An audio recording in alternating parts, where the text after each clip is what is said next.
Welcome to our Paranormal Afterlife.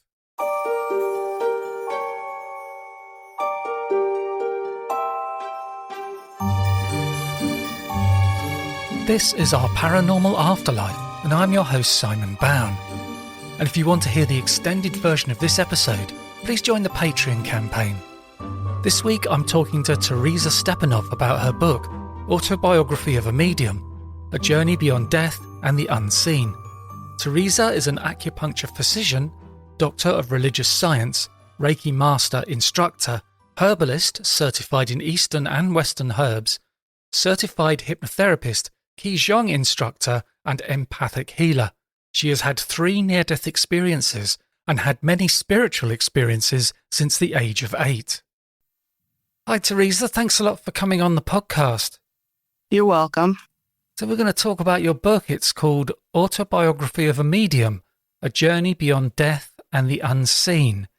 And you've been having these kinds of experiences since you were very young. Right. Like when you were a child, I think there was a point where you went into a room and saw a woman with a spinning wheel.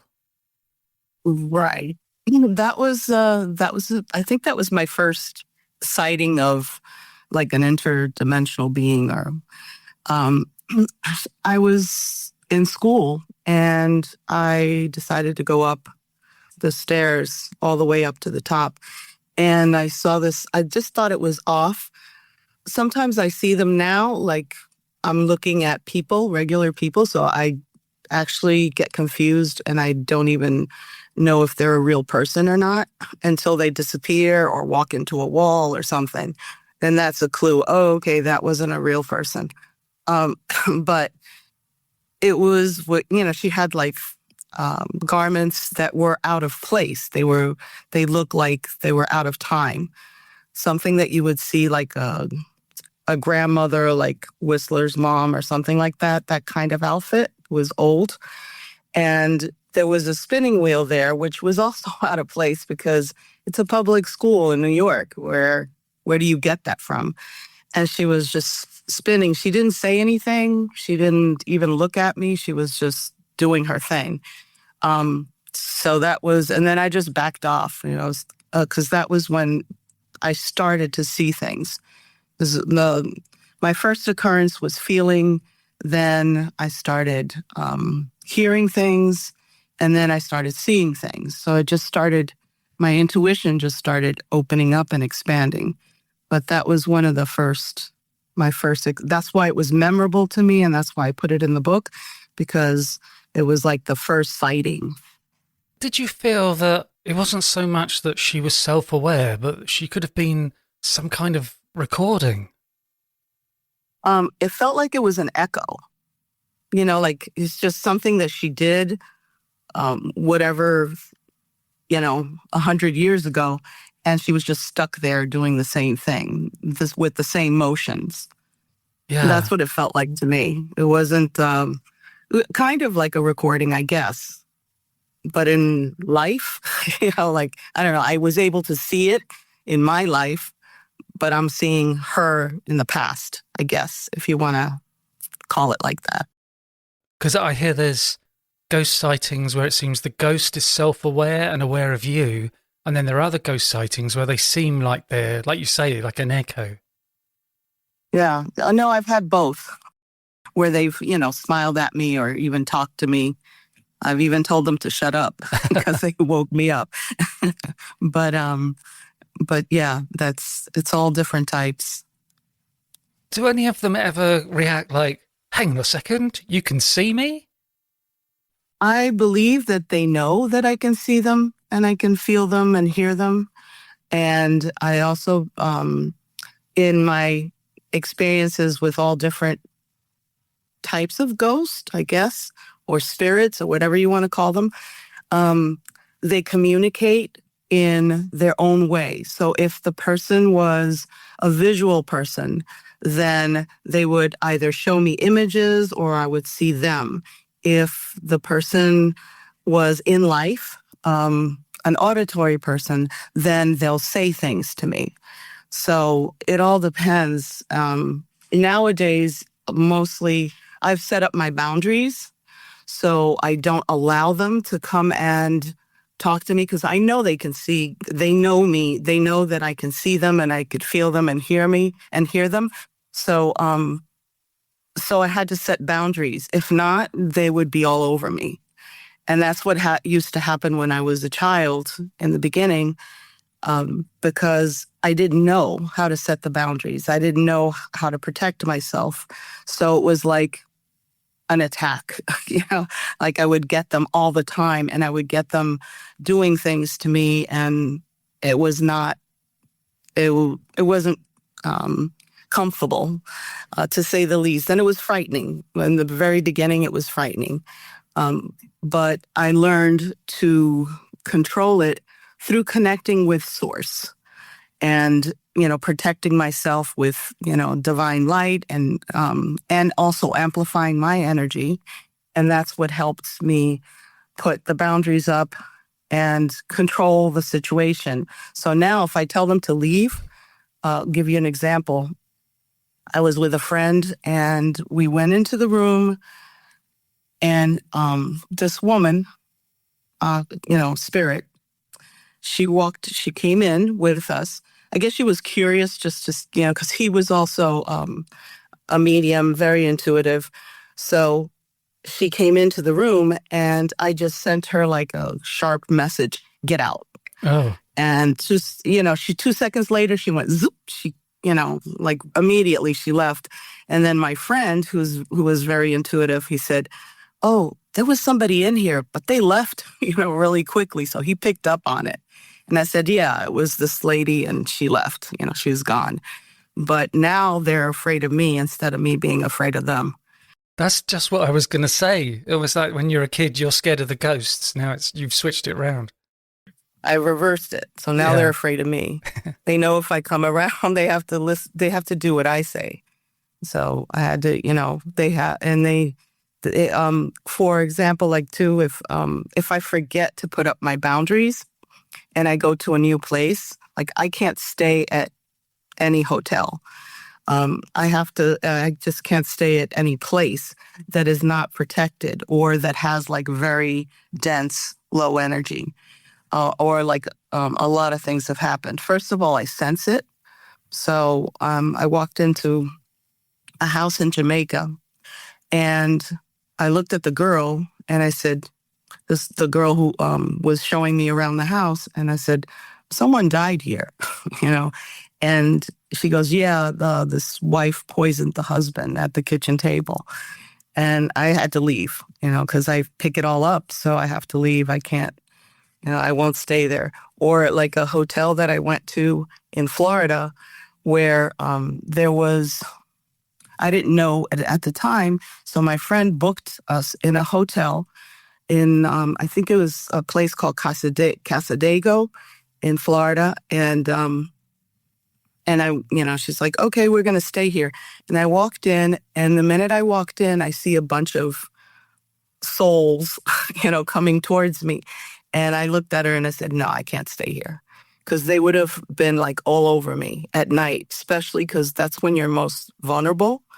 So when you sleep, your etheric body comes out of your physical body, and it's easier for them to get to you if they want to do something to you. And it was just too many of them for me to fight off. So I told her, no, sorry, we're not staying here. And then I looked at the history of the place, and it happened that the place, the hotel had burnt down, and a lot of people got caught in it and died. And that's why they were still hanging out there. So I thought that was interesting, but I found out afterwards. I saw them first. Did you find, or could it be that when you were small, you were almost a light in the darkness to these spirits, that they were some way attracted to you from a long way away even? Yeah. That's what I get a lot. People that have that, I guess, gift or whatever, that magnetic field. Like I'll go into a place and there won't be anybody there. So a restaurant or whatever, no one's there. And then 2 seconds later, the place is full.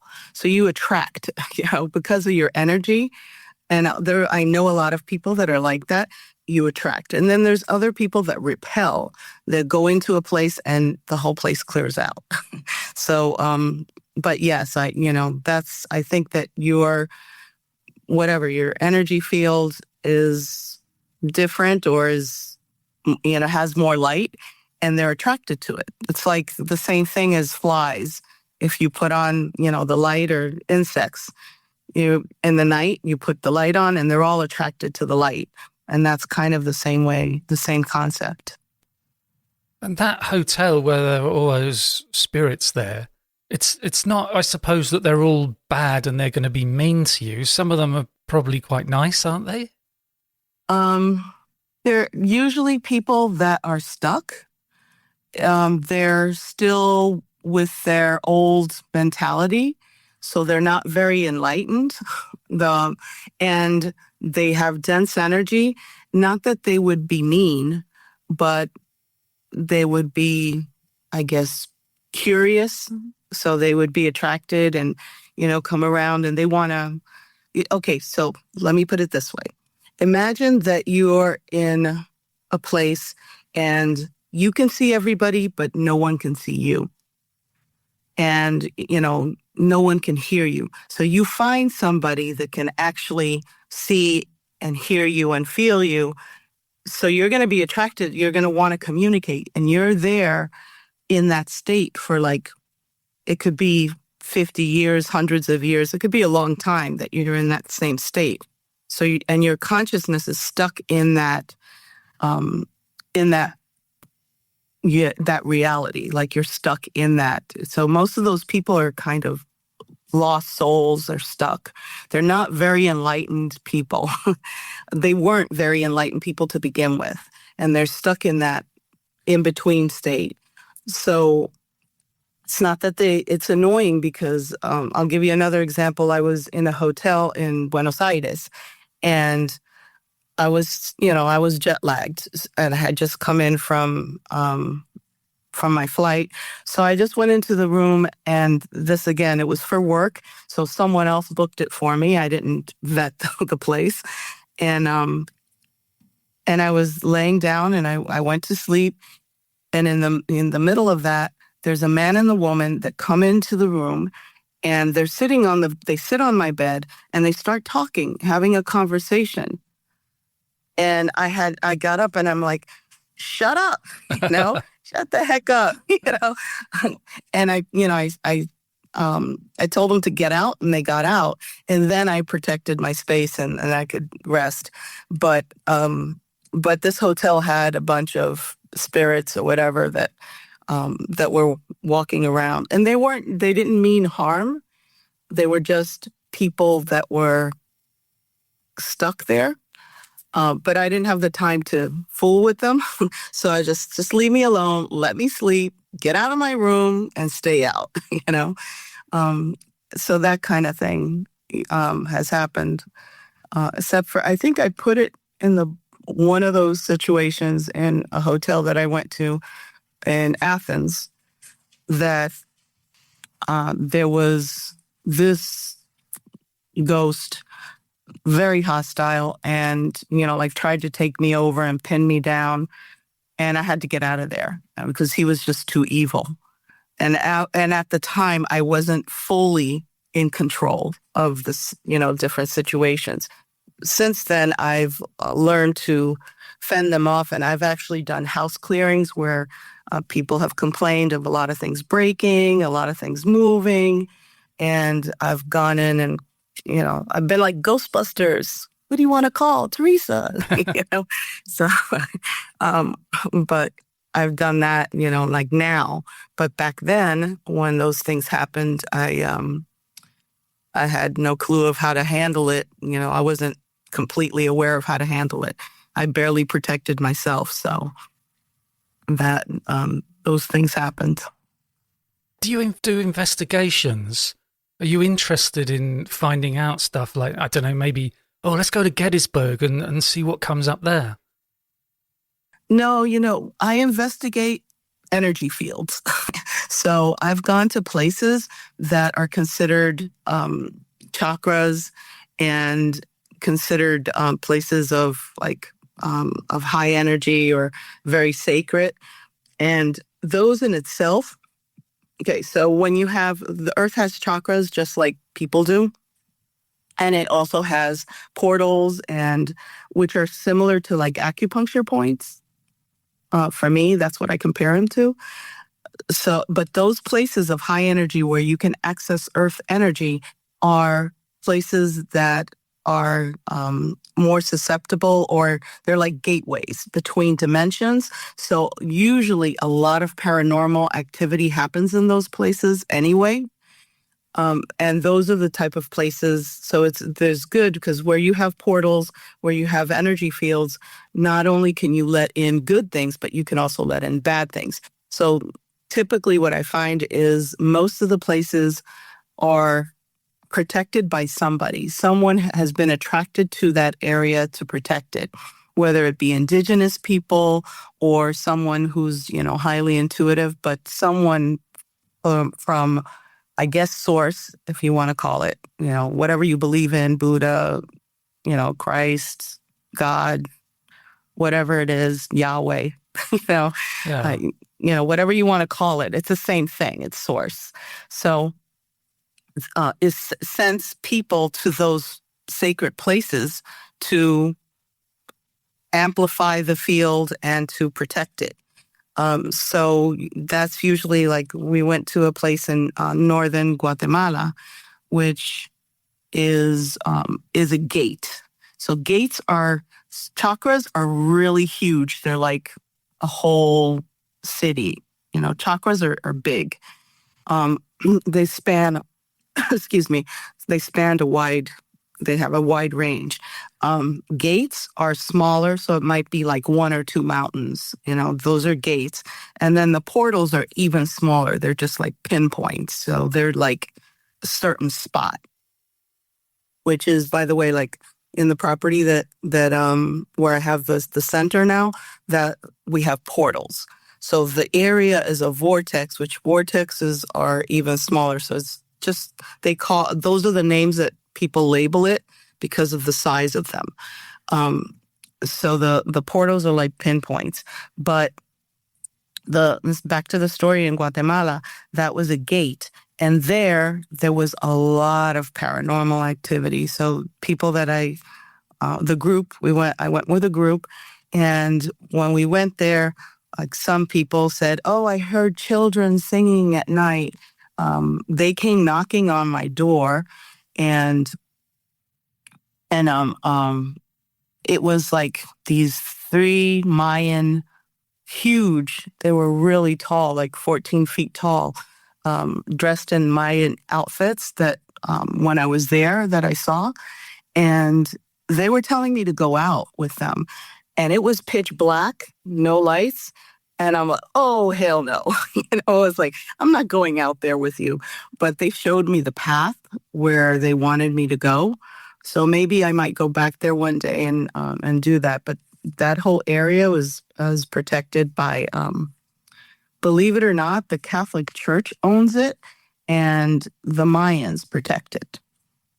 So that was interesting. But we had a lot of paranormal experiences there, and I have like pictures to prove it. There's a whole bunch of orbs and different colored things, and there's a picture of fairies and everything. Do you have a website where people can see the pictures? I haven't posted them. I have a lot, even including the ones from the center here. There was, recently, we did a fire ceremony. So we do ceremonies here. We had, in the beginning, we had a lot of Native American spirits that were kind of restless. And then we started doing Native American ceremonies and fire ceremonies. And that kind of like calmed everything down.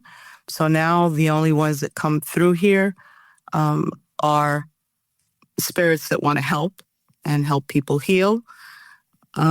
And I took a picture. One of the pictures I took at the fire ceremony, there was a lady sitting, and right next to her was a bear, but he was a ghost bear. And I thought it was really cool, because that's the first time I caught a picture of an animal, a ghost animal, and I'm guessing it was her spirit totem, because we all have them, um, like a protection from an animal. That's just, I guess they're assigned to us. That's my theory.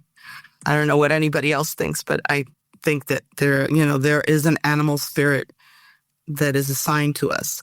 I think that that's why, like, the Native Americans were very in touch with that, and, like little deer, running sparrow, or whatever.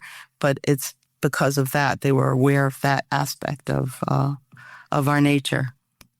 And when you said then you do ceremonies here, what is here? What is this? Oh, okay. So in Denellen, Florida, is I wrote the story in my book. It's like the last chapter in the book, but it was like the weirdest thing that happened. I was literally pulled out of Miami, like dragged out. It was so fast, and the whole thing was surreal, to this property that I wanted to, and I in their defense, they pulled me out there, which I talked about my homies, which are basically, right now, they're different than what they were before, but it's Michael, Gabriel, Uriel, and actually lately Raphael has been coming my way. But they literally dragged me from Miami to the property in Denellen, Florida. And the whole place is like a vortex. The energy is different here. It's like you're almost in another dimension. And everybody's like calm, everybody's chill. There's a lot of spiritual people here, a lot of people that practice alternative therapies. And in the back, when we first came, well, through the picture, I already felt the energy. And through the website, because I found it online, and I had never seen the property. I hadn't stepped foot on it, and we made an offer and said nope. And then when the first time I came to the property in Denellen, and I stepped in the back, it just hit me, and I was like, yes, this is it. Because everything, it was like a whole thing just flushed out of me, like all the toxic energy just went shh, like split up, and it was peace, calm. It's a very, people that come here feel that it's a very peaceful place. But there's a reason why it's peaceful. It's because there's the portals. There's 4 portals in the backyard. I call it my backyard. It's 4 acres. But one is yin energy, which is feminine energy. The other one is yang, which is masculine. And in between them, the whole thing forms like a triangle. In between them is, I call it the point of harmony, because it just flushes everything out. It balances everything out. And then at the peak of it, it's a spirit point, like wind. So when I I discovered it because when there's a portal and you step in it, it's kind of like you can see the dimensions shifting. It looks like there's a wave and things are moving. So when I stepped in it, I was doing Qigong, and I looked, and I see the shift in energies, and then you could feel it coming. You could feel the energy coming from the ground. It actually moves people around. Like involuntarily, they stand in it and they start like moving around and around. And they think that I'm doing it, but I'm not. It's the earth that's doing it. It's, circulating the energy through them. The more out of balance they are, the more movement there is. The more balanced they are, then the less movement. But the earth is harmonizing them and harmonizing with them. So the spirit point is very interesting because it could be very powerful. So it moves people. And they always think that, I have something to do with it, but I really don't. It's just the earth. And sometimes it gets really strong. So I've had, on occasion, I've had some people like pass out from it because it's too strong. So I've had, they just pass out. They go somewhere The first time it happened to me was I was in my office, because it's now, when we first came, the energy was strictly in the back of the property. But since we've cleared everything out, it's moved up. So it actually extends to the whole property, which is 6 acres. So it extends to the front. And the very first time it happened to me, I was in the office, I was working with somebody, and then I touched them and they just went down. And I saw that they were falling back. So I tried to catch her and I fell with her. And I was like, oh crap, what did I do to this lady? And I tried to wake her up, and she was out for a little bit. And then she came back. When she came back too, she said nothing hurt her. She didn't get hurt. Nothing happened. And she felt like some evil or something negative that she had in her had left her. And that's why my theory is that it's a reboot. So something happens because of the energy here that reboots people. So when they pass out, it's that they have a lot of negativity and it has to be released. So they have that reboot. So it's kind of like we're computers, our brains are computers. So everything shuts down so it could be rebooted. And then the program could be corrected. That's my theory. That's what I figure happens to people when they pass out. Because I also had the same thing. Another person mentioned the same thing. They said they felt like something dark left them when they passed out. They just, I learned my lesson. So now when I do these, it's like the shamanic ceremony that I do in the back. And when I do it, I have people sitting, so it's easier to catch them when they pass out. Could you tell us about Grandma Estella? Was she a mentor for you? Okay, in a weird sort of way, because she really didn't teach me. Well, she did teach me a couple of little tricks, but she was very much like me. So, or I should say I was I'm like her. So when she was younger, they called her a curandera. And so she would, in her sleep, she would actually heal people. And she would go around doing, I don't know what she did. That's what they told me about her, that she would do healings. And she was very, I guess, psychic, intuitive. She used to channel. And when she channeled, it was like somebody took over her body.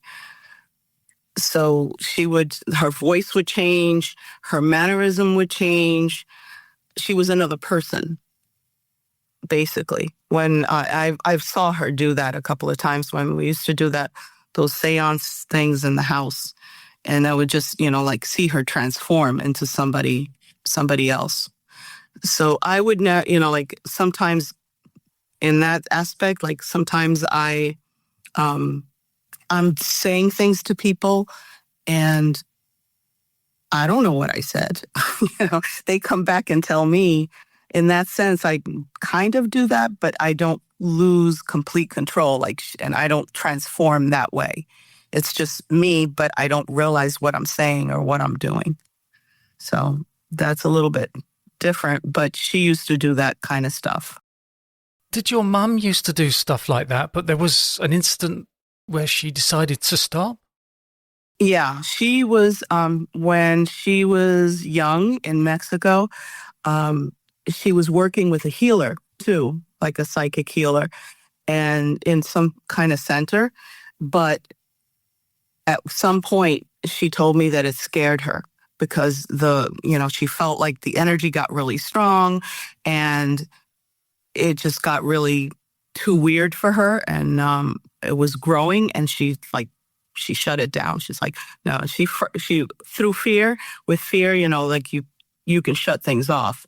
So that's what she did. But she had the ability, and she was also very intuitive. She could also see things, mostly feel things, hear things. So I had it, that was my mother. And then the grandmother was on my father's side. So I had it on on both sides. So from my mother and from my grandmother on my father's side. So I guess the whole combination of all of those genetics made it more intense for me because I had it, I inherited some of that, but I believe that people can also develop that. It may take them a lot longer and it may take more effort, but everyone can get to the same place, the same points. Hello, this is me, Simon. Did you know that during a past life regression you can meet with your spirit guide? I conduct past life regression sessions over Zoom, and I've guided many clients to a spiritual encounter with their guide. If you would like to ask me how a session would work for you, you can book a free 20-minute consultation on my website, pastliveshypnosis.co.uk. The link is in the show notes.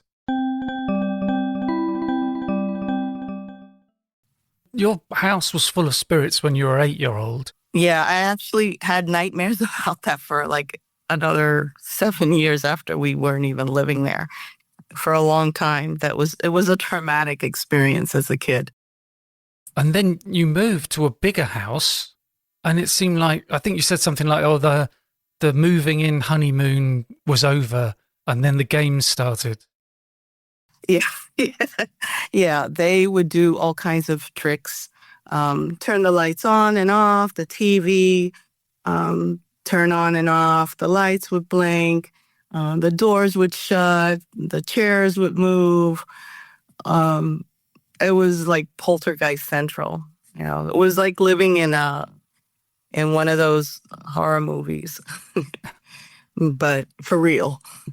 They didn't really hurt anybody, I guess, physically, but they just did a lot of scary things. It almost sounds like you're seeing this in every house you go to, and I wonder if that means my house is haunted and everybody's is. Yeah. No, not everybody's is.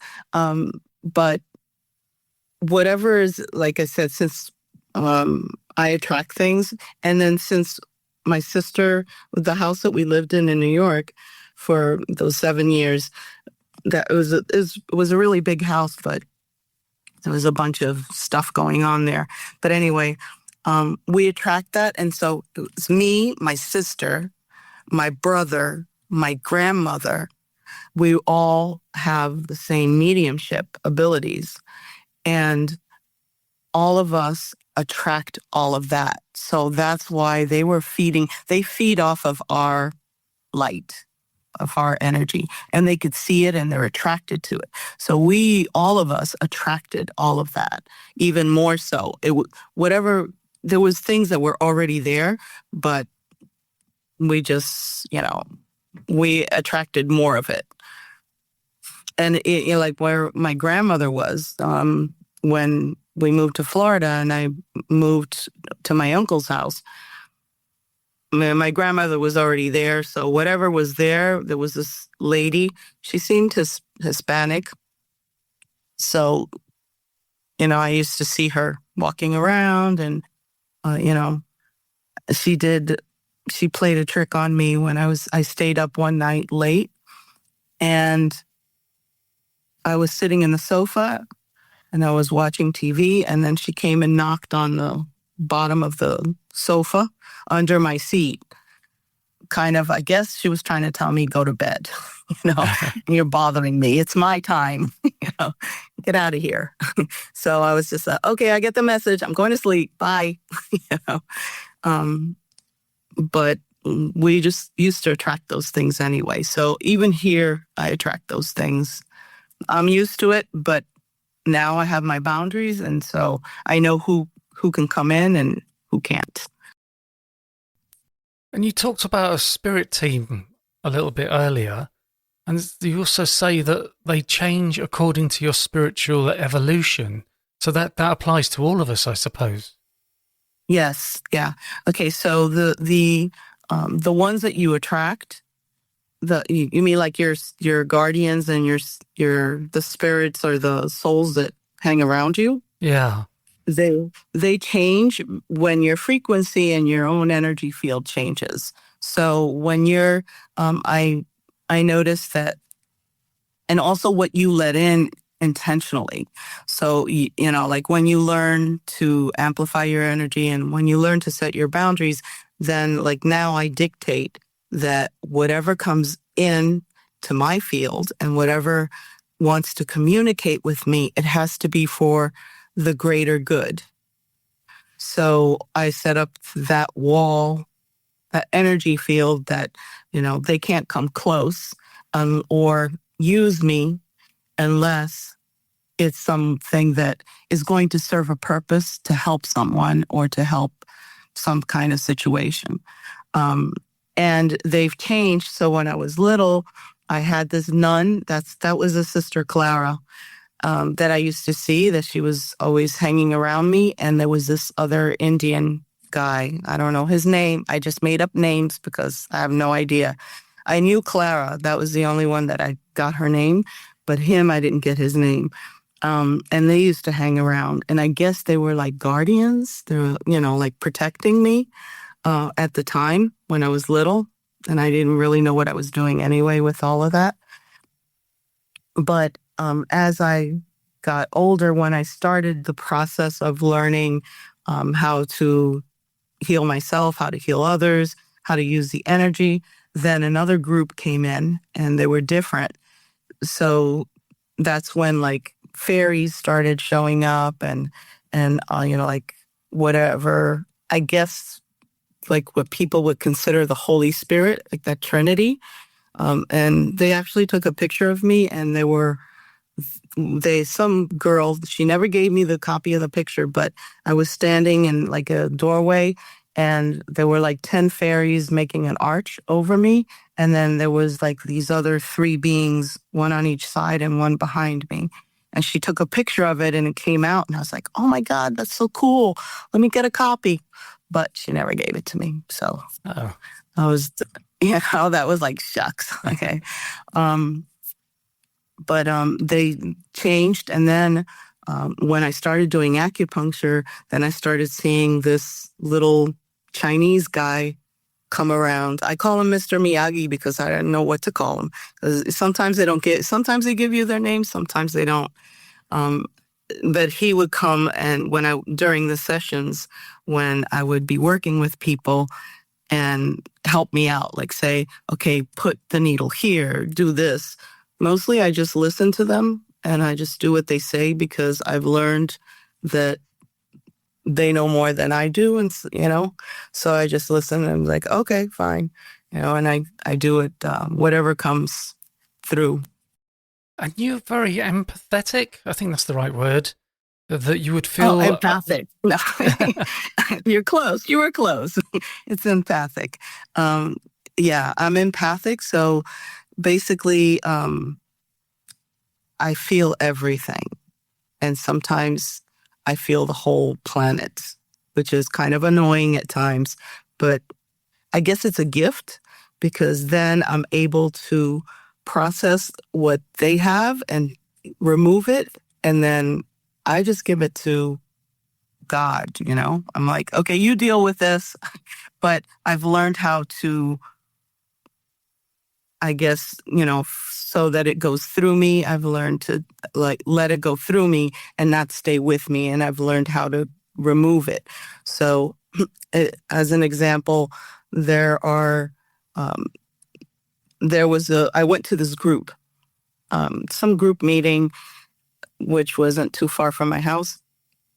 And I happened to sit next to a lady. And when I sat next to her, I started getting this huge pounding headache. And it was hers, not mine. And I've learned the difference because when I'm next to a person, I'll feel it. And then when I disconnect from them and I'm sitting somewhere else, I don't feel it. It's gone. So it was her headache. And then I went to the same group meeting. I did it again and happened to sit next to the same woman. And I felt it again. And I'm like, okay, definitely this is hers. It's not mine. And then she actually made an appointment for me to treat her. And when I treated her, the reason why is because she had a brain tumor. And that's what I was feeling. And even like a person that came to me, she had something in her arm. Like when I touched her arm, I could feel something really like it was wild. It was animalistic. It was different. And I'm like, what do you have in your arm? And she told me, oh, I had to have like a vein replaced, and it was a bison vein. So I was feeling the animal in her arm, which I thought was interesting. Yeah. So things like that have happened, and they still happen. The more I work with people, I'm at the point where I could look at a picture and connect with the person and say, okay, that person is like this, and this, and that. But I'm feeling it. And I'll feel things with my hands. I can feel. No, another example. Somebody came to me, and when I touched her, I said, okay, you had a C-section, or you had this trauma with, a childhood trauma. And I told her exactly what it was. And she's like, how did you know that? Because I felt it, that's what it was. And, like she said, they call me a witch, but I don't care. That's the label that they put on me because they don't understand where it's coming from. So it's human nature. So can we get on to your experiences? You've had 3 near-death experiences, and I wanted to ask you about the third one. Can you tell us, how did that start? I was driving home. I had just gotten off a flight. I don't even remember where I was coming from, but I was driving home on I-75, which, you go whatever, 75, 80 miles an hour. And there was this huge truck that was next to me. And it kind of like, I got caught in a draft. He started going into my lane and started going like on me.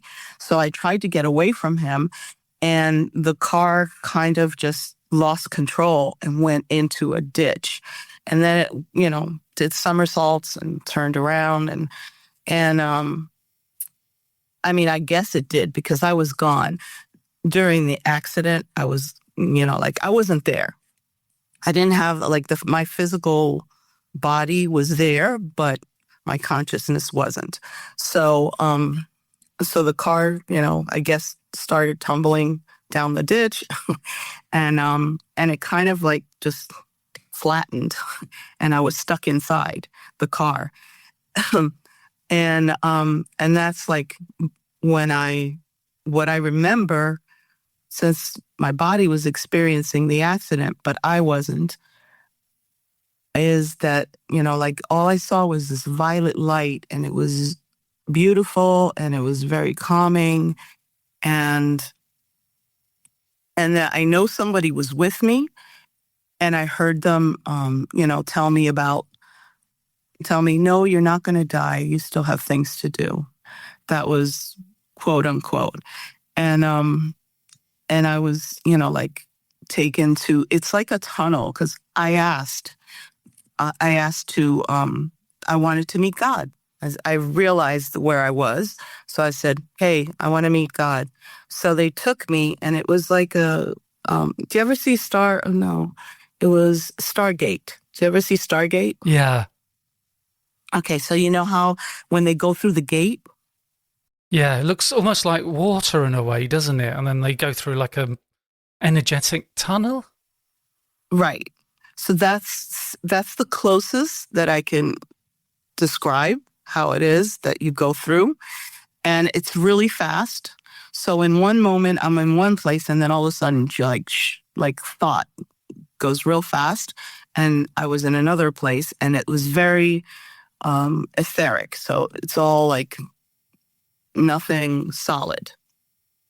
And there was like this enormous source of light, but the light is like super bright, and you can see it, like you could look at it, but it's like this white blinding light.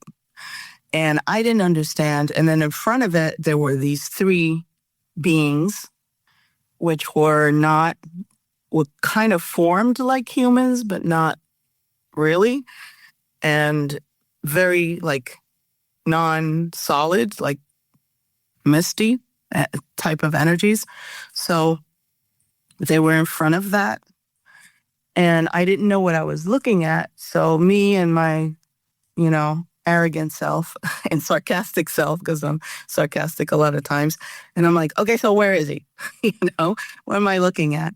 And then I heard the voice. They said, "You're in the presence of God," and I understood, because all you feel is like this enormous amount of love and peace, and it's beautiful, and it's undescribable. The feeling is really undescribable.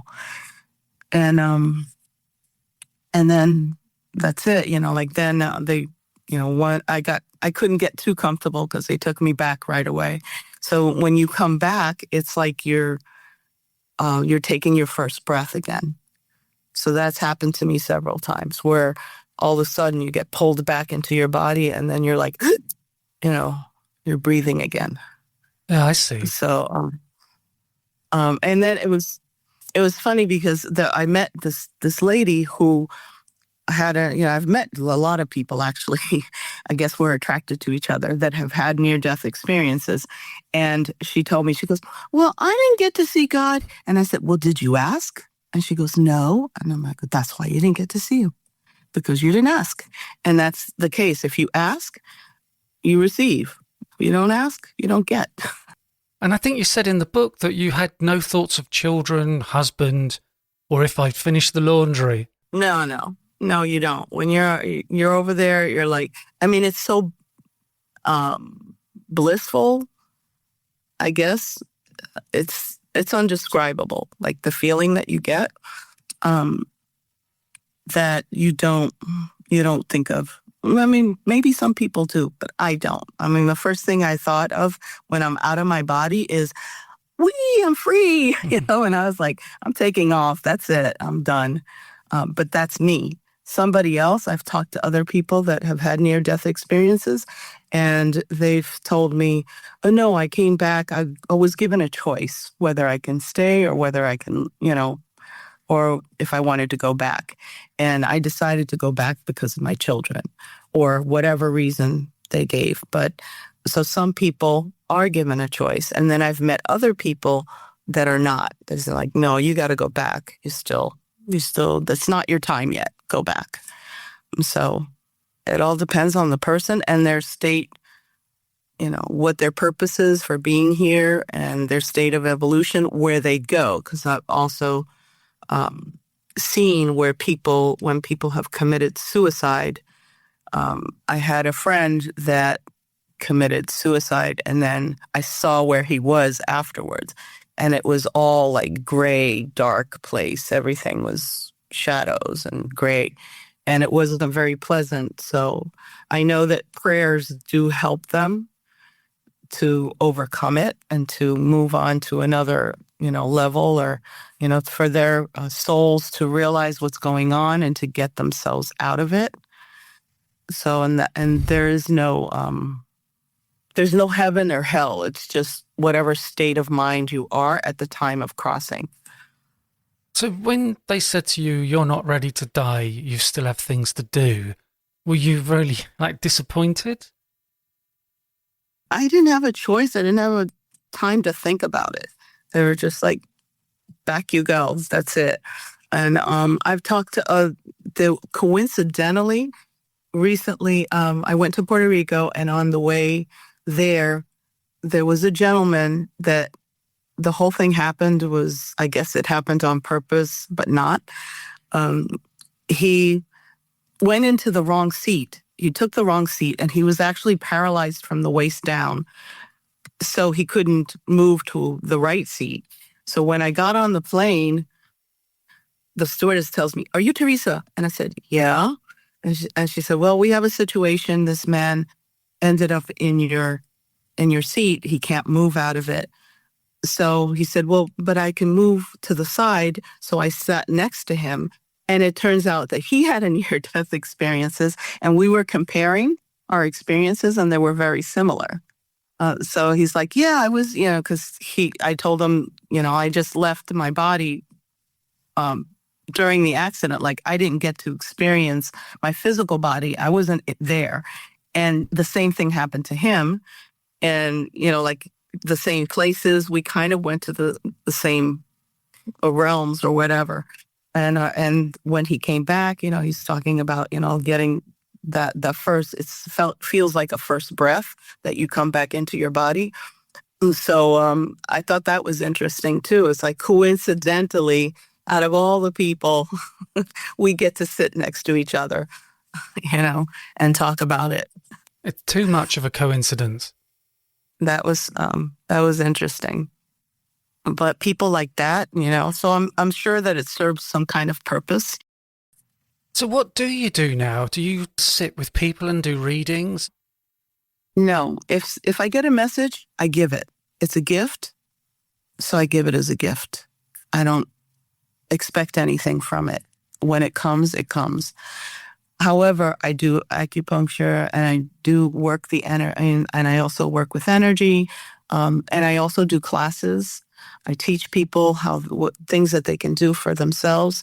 So now I do private sessions, and I also do group things. We do the retreats. We have people that come. Sometimes they want us to do some things. Sometimes they don't, but they come to the center. So, basically, I like to help people help themselves, or teach people how to help themselves. We did a sound event last night, actually. We did a sound event, and we had a group of people, and we did different therapies and different things on sound and frequency. That's just one of the things. I've done like a Reiki retreat where it's 4 days, and then I'll teach people how to do it, and they can do it to each other, and how they could work the energy for themselves and for other people. Things like that, or I'll do a class on people that want to learn how to enhance their intuition. That one's actually, I'm doing that coming up soon. I have to do a class for some people, and some people are coming in the beginning of November to the center. They're going to stay here for 3 days, and then we do not only treatments but also classes. It's a mix. And it's customized depending on what the person's goal is, or what the group's goal is. So it's both individual during the week. I'll do private sessions, one-on-one, and I use all the techniques. So I also am a hypnotherapist. So sometimes it's a mental thing that has to be addressed. So we'll address that with hypnotherapy if I have to combine it with acupuncture and with energy work. At whatever tools that I need to use, I use. Sometimes it needs a physical component. So then I'll have some herbs or recommend some supplements, or sometimes it's different exercise techniques or different yoga techniques, whatever it is that they need. Brainwave frequencies, all of the above. So it's a combination of things, but helping people, the goal is to help people help themselves, because ultimately they are their own healer. It's not up to me. It's up to them to do what they need to do for themselves and to fix themselves. They can block it. I've seen people block everything.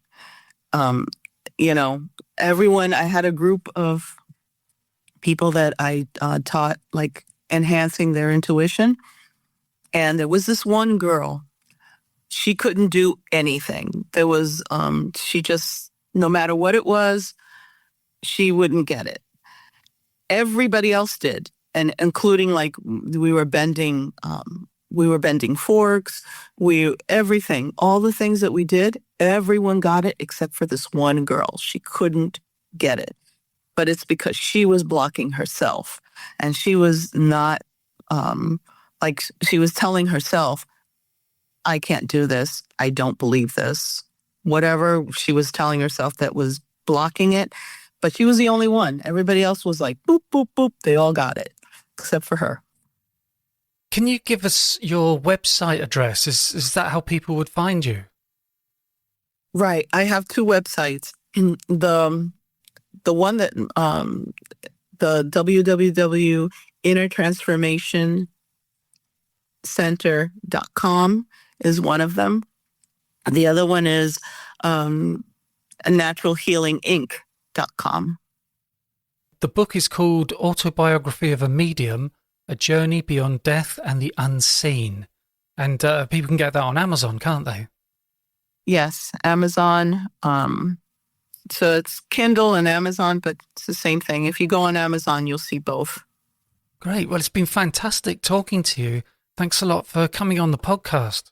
You're welcome. This week, I was talking to Teresa Stepanov about her book, Autobiography of a Medium, A Journey Beyond Death and the Unseen. If you want to hear the rest of this fascinating interview, you can sign up to Patreon. The Patreon episodes are ad-free and are released 2 days before the free versions. You can become a patron by going to patreon.com/Our Paranormal Afterlife, or click on the Patreon button on my homepage at pastliveshypnosis.co.uk. The links are in the show notes. And don't forget, my book, titled Verified Near-Death Experiences, is out now on Amazon, and you can get it on paperback, Kindle, or audiobook.